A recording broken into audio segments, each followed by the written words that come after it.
Tim penilai akhir atau TPA yang dipimpin oleh Presiden Joko Widodo dan dihadiri Wakil Presiden Ma'ruf Amin di Istana Merdeka Kamis 31 Agustus 2023 telah memutuskan 10 nama penjabat atau PJ Gubernur Daerah yang akan mengisi kekosongan kepemimpinan para kepala daerah yang telah berakhir masa jabatannya ini. Menteri Dalam Negeri Tito Karnavian atas nama Presiden direncanakan akan melantik 10 penjabat gubernur daerah pada Selasa 5 September 2023 di Kementerian Dalam Negeri Jakarta. Pada September ini, 10 gubernur akan berakhir masa jabatannya untuk menghindari kekosongan pimpinan daerah sampai pelaksanaan pemilihan kepala daerah secara serempak berlangsung. Pemerintah menetapkan penjabat gubernur. Ke-10 penjabat kepala daerah itu diantaranya B. Triadi Mahmudin sebagai PJ Gubernur Jawa Barat menggantikan Ridwan Kamil. B. merupakan rekan satu alma mater Ridwan Kamil saat menempuh studi Magister Teknik ITB. Sebelum mengemban posisi saat ini sebagai Deputi Bidang Protokol Pers dan Media Sekretariat Presiden, B. pernah menjabat sebagai Kepala Biro Pers Istana pada 2015. Kemudian Nana Sujana sebagai PJ Gubernur Jawa Tengah menggantikan Ganjar Pranowo yang saat ini fokus menyiapkan diri di kontestasi Pilpres 2024. Nana Sujana merupakan lulusan Akademi Kepolisian tahun 1988. Berbagai posisi pernah diembannya saat aktif di institusi Polri. Nama Nana pun sempat digadang-gadang menjadi calon Kapolri pengganti Idam Aziz yang pensiun awal 2021 lalu. Pada Oktober 2021, Nana dirotasi sebagai Kapolda Sulawesi Selatan, kemudian diangkat sebagai Inspektur Utama Sekjen DPR RI pada 5 April 2023. Saat ini Nana sudah pensiun dari Polri dengan pangkat terakhir Jenderal Bintang 3 atau Komisaris Jenderal. Berikutnya Hasanuddin sebagai PJ Gubernur Sumatera Utara menggantikan Edi Rahmayadi.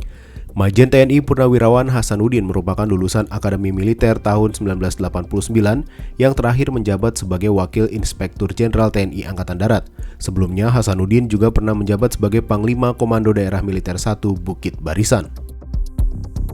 Kemudian Ridwan Rumasukun sebagai PJ Gubernur Papua menggantikan Lukas NMB yang masih dalam proses hukum akibat kasus korupsi. Di lingkungan Pemprov Papua, Ridwan Rumasukun bisa dibilang bukan orang baru. Pejabat senior itu pernah menduduki beberapa posisi sejak era 1990-an. Jabatan pertama yang diemban Ridwan adalah Kasubag Tata Usaha Rumah Sakit Jiwa AB Pura. Karirnya terus menanjak hingga pada 2019 ditunjuk sebagai Asisten Bidang Umum Setda Provinsi Papua. Ridwan kemudian diangkat sebagai Sekretaris Daerah atau Sekda Provinsi Papua oleh Gubernur Papua Lukas NMB pada Oktober 2021. Selanjutnya, Sang Made Mahendra Jaya sebagai PJ Gubernur Bali menggantikan Iwayan Koster.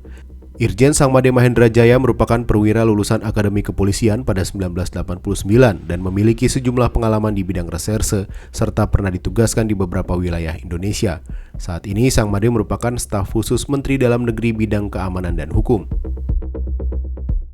Selain nama-nama di atas, ada beberapa nama lagi, diantaranya Ayodia Kalake sebagai PJ Gubernur NTT menggantikan Victor Laiskodat. Ayodia sebelumnya dipercaya menjadi anggota Dewan Komisaris PT Pembangunan Perumahan Persero Terbuka. Pada Januari 2022, Menko Marves Luhut Binsar Panjaitan mengangkat Ayodia Kalake sebagai Sekretaris Kementerian Koordinator Bidang Kemaritiman dan Investasi. Lalu Gita Aryadi juga ditunjuk pemerintah sebagai PJ Gubernur NTB menggantikan Zulkifli Mansyah. Harrison Azroy sebagai PJ Gubernur Kalimantan Barat menggantikan Sutar Miji. Andap Budi Revianto sebagai PJ Gubernur Sulawesi Tenggara menggantikan Ali Matsi, serta Bakhtiar Baharudin sebagai PJ Gubernur Sulawesi Selatan menggantikan Andi Sudirman Sulaiman.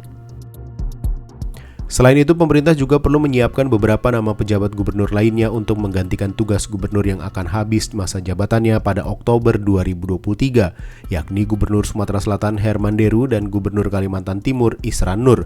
Selanjutnya pada Desember 2023, Gubernur Riau Syamsuar, Gubernur Lampung Arinal Junaidi, Gubernur Maluku Murad Ismail, Gubernur Maluku Utara Abdul Ghani Kasuba, hingga Gubernur Jawa Timur Khofifah Indar Parawansa juga akan berakhir masa jabatannya.